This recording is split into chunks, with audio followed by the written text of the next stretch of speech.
everybody, welcome back to Chew Got This. Today we're going to be making my flavor-filled bruschetta.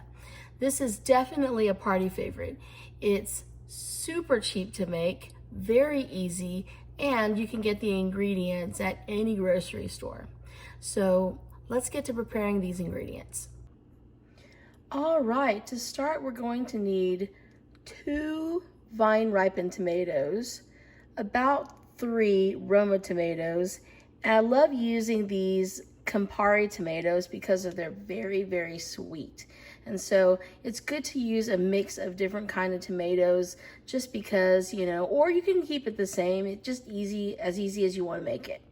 For the rest of the ingredients, you're going to need about a 1/4 cup of chopped basil, followed by 3 tablespoons of olive oil, salt and pepper to taste, also some sort of balsamic vinegar. This time I'm using pomegranate, about 2 teaspoons of this Italian spices, and also a little sprinkling of garlic powder. That just kind of gives it a nice little zing. First, you want to get to chopping your tomatoes. Now, I usually dice them kind of roughly because I like those big chunks in there of those tomatoes. Let's get the, I started off with the Romas. If you're lucky, you can go to a Trader Joe's near you and get the cheapest heirloom tomatoes, and that'll take care of all the tomatoes you need, because those are absolutely fantastic. And so when you're chopping these tomatoes, anytime you're chopping anything really, when you're using the knife, you want to make sure that you're basically doing this kind of sort of motion, because you don't want to cut your beautiful little fingers. It's very easy to do that.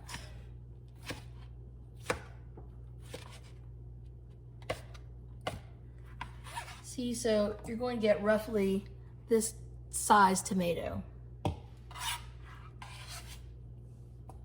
See how beautiful these Campari tomatoes are? They're so sweet and they're juicy and they're just lovely, meaty tomatoes. I love them. All right, after you finish doing your tomatoes, look at that gorgeous, gorgeous medley of tomatoes, you will chop up your basil. Now, you can use more basil if you want. You can use less basil if you want, but I just love having that contrast of the colors of the green and the red. And you're just basically gonna wanna do a small slice of these leaves, because if you crush them, they're basically going to be like all smushy. And so you wanna basically cut them instead. You don't want that stem, it's gross. Anyway, just to make sure it is nice and chopped up, just get a last little slice here and there.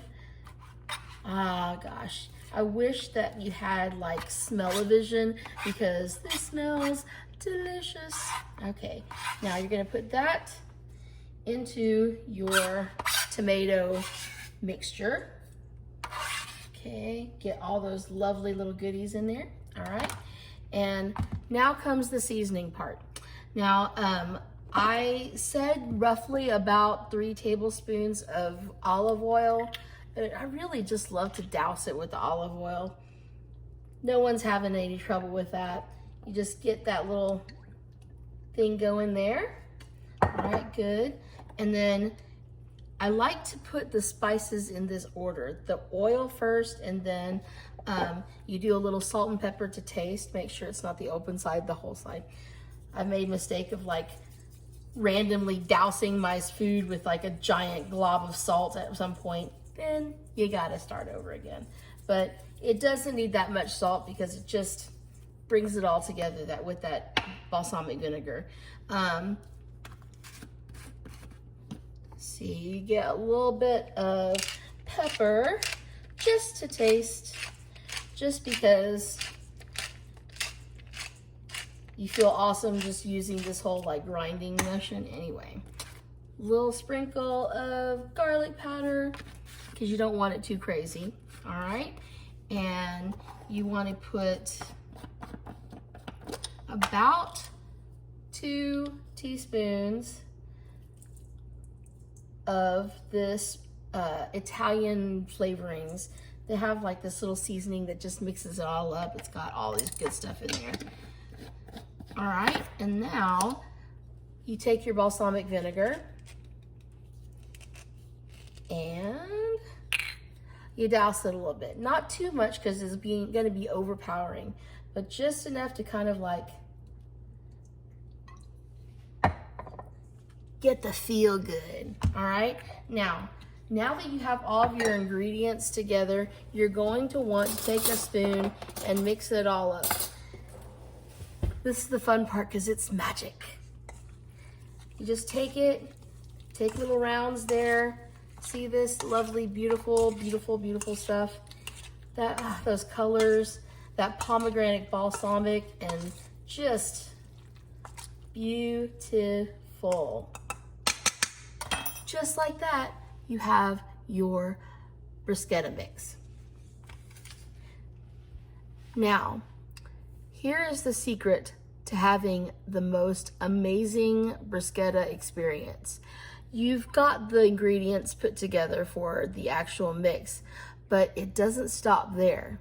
You will need to get yourself some Italian bread, preferably ciabatta, and you're going to slice it however thick you want that bread, and then you're going to do what's called the butter grilling of the bread. It is heavenly just thinking about it. That's the secret. You got to grill the bread because that just brings out the flavor. And when you're done grilling that bread, toasting on both sides, you're going to rub it with a garlic clove so that it has that garlic oil in it, okay? All right, for the grilled bread, like I said, you want some sort of Italian bread or ciabatta. I just end up having what they had at the store. Normally they have it at H-E-B. It looks something like that. And you're going to, just to make it easier for things, cut those in half.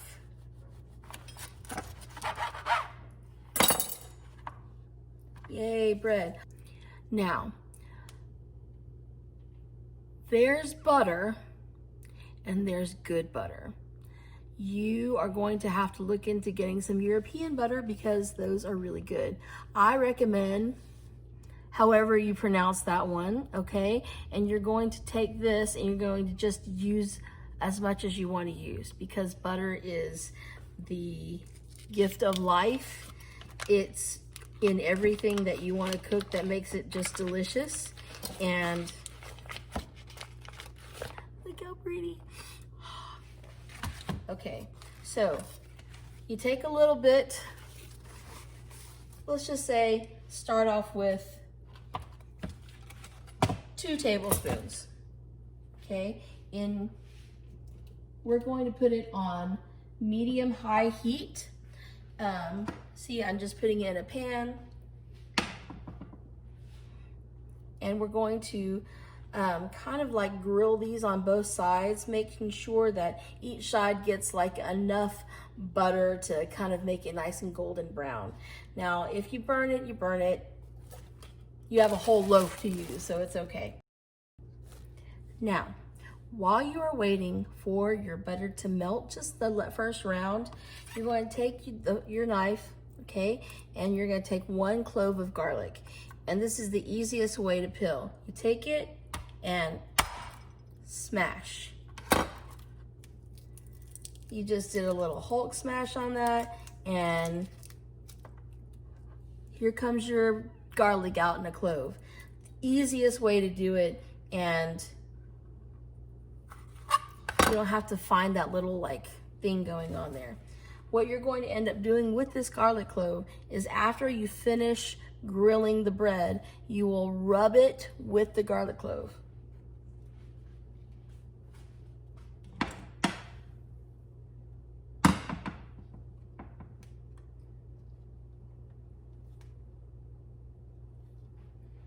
All right, making sure that you've got both of these sides kind of rubbed in that butter and then put on the other side. With the rest of the butter.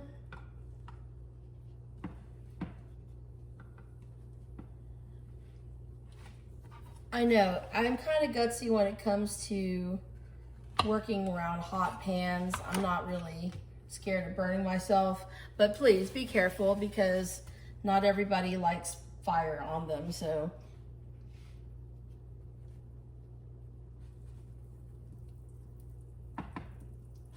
At this point, you're not worried about how much butter you're using because it's all going, the more butter, just kind of the better. And so you're gonna wait for those to like brown on one side, and then you're gonna flip them over and brown on the other side.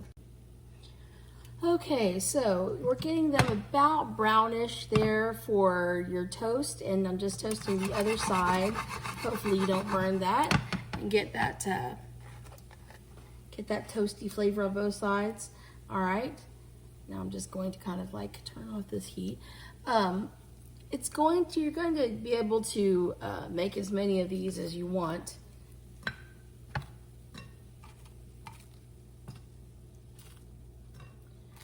I like to put them on a plate. All right, now we're gonna take this little piece of garlic that you did a second ago, little smushies, and you're just gonna rub the tops of the bread.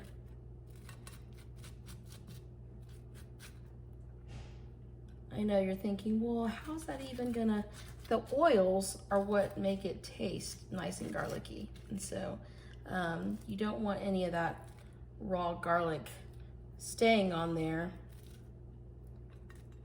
But now you have the grilled bread with the butter, which makes it so good, and the garlic. Now, final touches. What we're gonna do is we're going to take our lovely tomato mixture, our bruschetta mixture, and we're just going to take it and put it on top of these little bitty things, these little crustinis basically.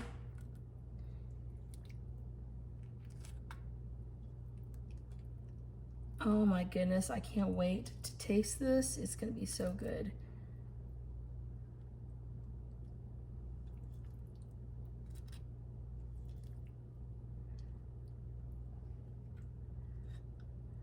Ah, a little tomato must fall.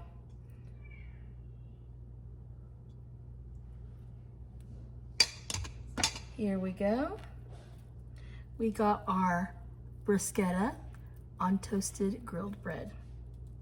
Let's take a bite here. Delicious. Well, folks, that's how we make our flavor-filled bruschetta. Hopefully you're gonna try that recipe. And if you like what you saw, don't forget to press the subscribe button. And you know what? Until next time, you got this.